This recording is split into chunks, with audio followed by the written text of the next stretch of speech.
Our story begins with Sakura, an expert martial artist and the most popular girl in school, who on one fateful night, witnesses a boy seemingly burning people to death with blue flames. Upon seeing this, she immediately gets off the bus and alerts a nearby policeman about what she saw, but when they arrive at the scene of the crime, there seems to be no trace of anything having occurred. But Sakura remains convinced of what she saw. The next day at school, a new transfer student named Ogami is assigned to her class. All the girls immediately begin fawning over him, and it doesn't take long for Ogami to become popular. Everyone seems to be charmed by him, except for Sakura, who recognizes Ogami as the same boy she saw burning people the previous night. Later that day, Sakura confronts Ogami about him being a murderer, while the rest of the school mistakenly believes that she's confessing to him. Ogami, however, feigns ignorance to Sakura's questions, and claims he was busy at his part-time job the previous night. Seeing that Ogami has no burn marks, Sakura feels compelled to believe him, as she begins to wonder if what she saw was truly real. Ogami then leaves, but tells Sakura that he hopes they can become friends. Later that day, Ogami receives a phone call asking if he's made a decision on what to do with Sakura, to which he replies that he'll just have to eliminate her.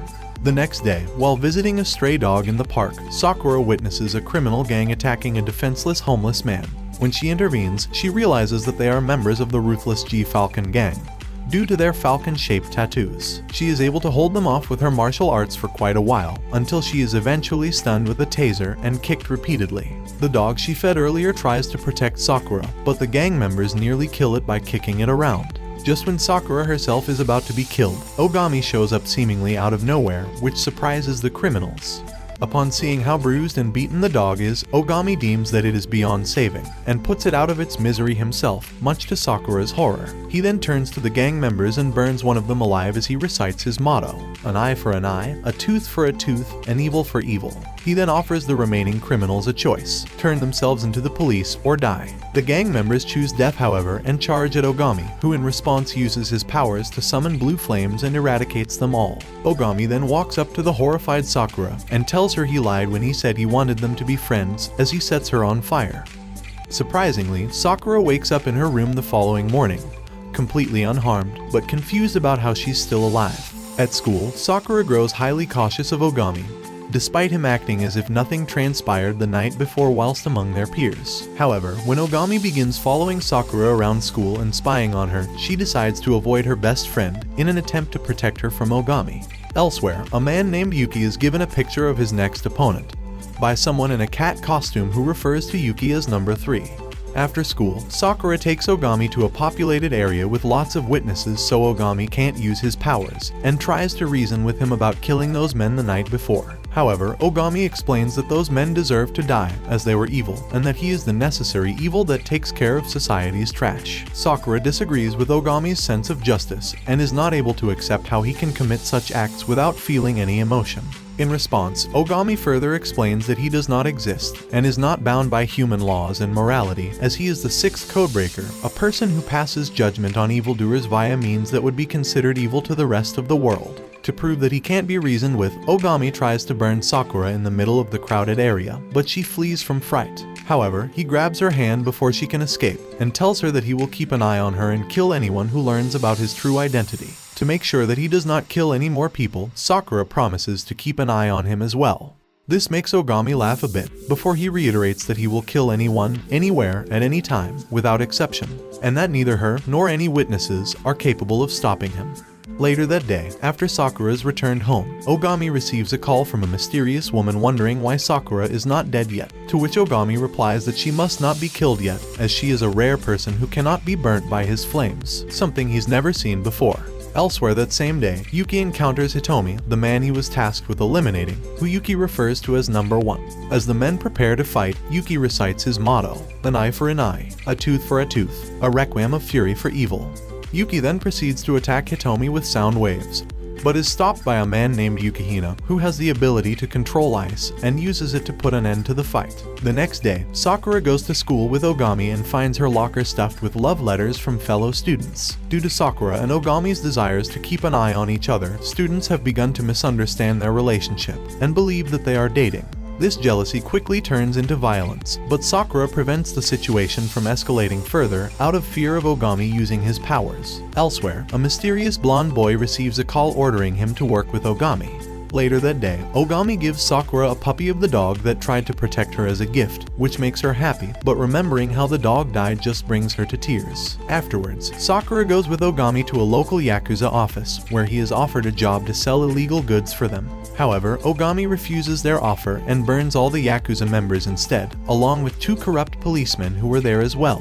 Ogami then goes to a car waiting outside the Yakuza office, with a corrupt chief of police inside, who immediately attempts to flee upon noticing Ogami. But despite being wounded, he pursues the corrupt chief of police in order to bring him to justice. Suddenly, Toki, the mysterious blondie from earlier and the 4th codebreaker, appears out of nowhere and blows up the car that the chief of police was in by using his powers of magnetism. The next day, Ogami appears before Eden, the Codebreaker Policy Governance Board, where he is given his next job to assassinate a politician named Tabata.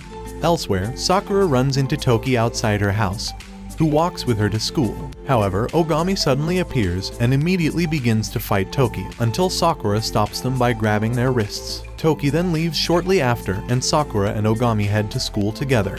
After school, Ogami and Toki team up to go on a mission together, and Sakura accidentally ends up tagging along. After using Toki's powers to break into a compound, they find out that this place is housing a government research facility for special abilities. And after dealing with the normal security guards, Ogami and Toki engage in battle with 2 guards wearing unusual backpacks, which grants them the ability to manipulate wind and water. During their battle, however, the 2 guards are overwhelmed by Ogami and Toki, and are forced to retreat when their backpacks suddenly run dry. Rather than chase them, Ogami and Toki decide to continue with the mission. Inside the facility, Sakura learns that the Codebreakers are actually a government agency run directly under the command of the Prime Minister of Japan. This facility houses kids with special abilities hooked up to machines for close monitoring, and the lower levels of the facility are used for even more inhumane experiments that are performed on the children. Tabata, the politician that Ogami had been ordered to kill, is revealed to be the head of this research facility. Suddenly, the 2 guards return and resume their fight with Ogami and Toki, who both quickly discover that the backpacks each contain a child with special abilities inside. After killing the guards, the 2 children that were inside the backpacks are finally put to rest.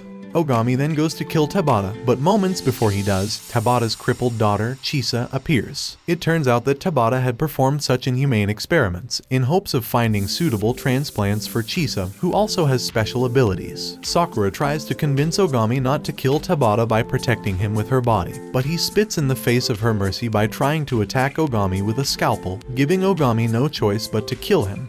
Chisa, mourning her father's death, attempts to use her powers to hurt Ogami, but is unable to harm him. In response, Ogami gives her permission to someday take revenge on him, and walks away.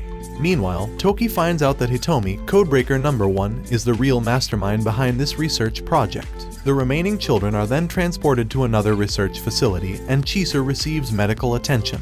Sometime later, while Toki has lunch with his father, the Prime Minister of Japan, he is reminded that he became a codebreaker in order to keep his sister away from danger. Elsewhere, while Sakura and Ogami head to school together, they run into Codebreaker number 5, who is nicknamed Prince despite being a girl. She gives Ogami strict orders to protect Sakura at all costs. At school, Ogami notices that the class is acting strangely, which causes him to suspect that Sakura has exposed his secret as a code breaker. However, it turns out that the class was actually just preparing a welcome party for Ogami. At that same time, Toki is seen collapsing in pain in an alley somewhere else, and the Prime Minister is informed that a total of 43 agents have gone missing in search of Hitomi. Back at the party, the school is attacked by the 43 missing agents, whose dead bodies have been reanimated thanks to Hitomi's ability to manipulate electricity. While fighting the dead agents, Ogami momentarily collapses due to using too much of his powers. Suddenly, Miss Konda, a teacher at their school, reveals herself as an agent of Eden assigned to assist Ogami and helps fight off the agents. Yuki also appears shortly after to assist them in fending off the attack. Masaomi, a classmate of Sakura and Ogami in Codebreaker number 2, joins the fight as well, and successfully defeats the agents using his light manipulation. Despite winning this fight, Toki is still shown collapsed, but is now in the form of a child. Later, Sakura learns that Ogami's collapse has caused him to enter his lost form, due to the overuse of his powers. This lost form state will last 24 hours, and the symptoms vary for each code breaker. In Ogami's case, this state causes him to suffer from hypothermia. In an effort to help, Sakura volunteers her house as a secure location for Ogami to recover. When Sakura brings the gang there, they are welcomed by her father, who turns out to be the head of a highly respected Yakuza clan called the Sakura. When they arrive at the guest house, it's revealed that Toki is already there, but is in his lost form that causes him to age regress, which explains his childlike appearance. While Ogami is resting, the others have a feast together and celebrate along with the other Yakuza members. At night, Masaomi informs Toki that Hitomi might be targeting both Ogami and Sakura, but he has no idea why. The next morning, Prince is ordered to go to Sakura's house to provide support for both Ogami and Toki. Suddenly, Hitomi raids Sakura's house in order to kidnap her, and the codebreakers do their best to fight back against his electrical attacks. Hitomi then unleashes his full power against them, but Sakura jumps in front of his attack and is surprisingly unharmed. Hitomi doesn't seem too fazed by this, however, as he explains that this attack was just a decoy to gather all the code breakers in one area, thus leaving an opening for Yukihina to kidnap the Prime Minister. After Hitomi flees, the code breakers discuss what their next plan of action should be. Toki leaves during their conversation, however, as he has no interest in rescuing his father.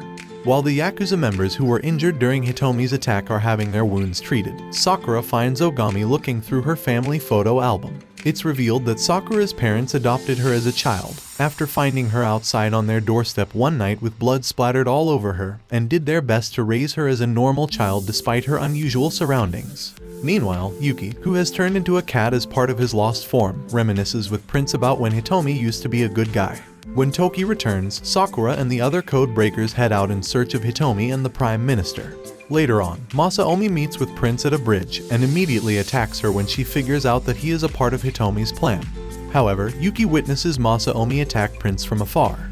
After his fight with Prince, Masaomi appears in front of Sakura and tricks her into following him, leading her directly to Hitomi's hideout, where the Prime Minister is also being held hostage. Masaomi hands Sakura over as a gesture of goodwill, in order to join sides with Hitomi. Shortly after, all the code breakers receive anonymous messages detailing Hitomi's location. Yuki then rejoins the group and informs Ogami of Masaomi's betrayal, and the two proceed to Hitomi's hideout together. Once there, Yuki holds off Masaomi while Ogami continues forward to confront Hitomi and hopefully rescue Sakura. Once Sakura is freed, Hitomi shows his clock collection on the wall and explains that each clock is stopped at a time when a former code breaker was killed. Hitomi further explains that he plans to execute the Prime Minister, but he first bombs the city full of civilians as a spectacle to expose code breakers, in order for them to become recognized as great heroes rather than dangerous outcasts. However, Ogami disagrees with Hitomi's cause and burns all the clocks. But as Ogami attempts to attack Hitomi, Yukihina arrives out of nowhere and intervenes, by taking the Prime Minister with him.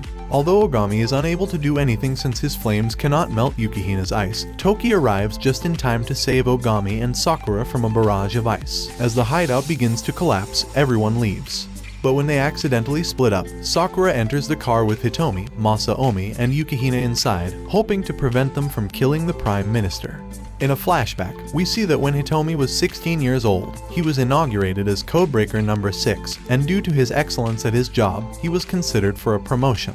4 years later, Hitomi's unnamed partner, who was Codebreaker number 5 at the time, was killed during an operation, and his watch stopped working the exact moment he died. Hitomi was then promoted as the new Codebreaker number 5, but he was still greatly troubled by his partner's death. When Hitomi was eventually promoted to Codebreaker number 1, he was tasked with training the future Codebreakers, which included Yuki, Toki, Prince, and Ogami. However, Hitomi took concern with Ogami's primary focus of eliminating evil without thought of any consequences. Hitomi later told Ogami that their purpose should be protecting the powerless, and not simply killing the wicked. Sometime later, Masaomi informed Hitomi that Codebreakers could die if they overused their own powers numerous times, which was something Eden had kept hidden from them. So after years of being treated by Eden like nothing more than a tool for killing, Hitomi silently vowed to get revenge on the very organization that taught him how to kill. Back in the present, Hitomi announces to the public from the top of the Tokyo Sky Tower that he will kill the Prime Minister and 50,000 other civilians across Japan when the timer runs out. Meanwhile, the code breakers continue to search for Hitomi but are unsuccessful. As bombs continue to detonate throughout Japan, the code breakers, the Japanese government, and the Sakura Yakuza clan all receive anonymous emails detailing the locations of the bombs and of Hitomi. Toki and Miss Konda set off to Sky Tower while Yuki goes out to search for and disable as many bombs as he can. Ogami arrives at the Sky Tower first in order to rescue Sakura, but Hitomi catches him before he can. Ogami fills his blade with his blue flames and charges at Hitomi. The two engage in an intense battle, but Ogami's blue flames are soon overwhelmed by Hitomi's electricity. As Sakura manages to free herself, Hitomi reveals to them that the Prime Minister attempted to have him killed in order to prevent him from exposing the code breakers. Hitomi then states his desire to make a world where people with special abilities can live happily and free, and not as government dogs.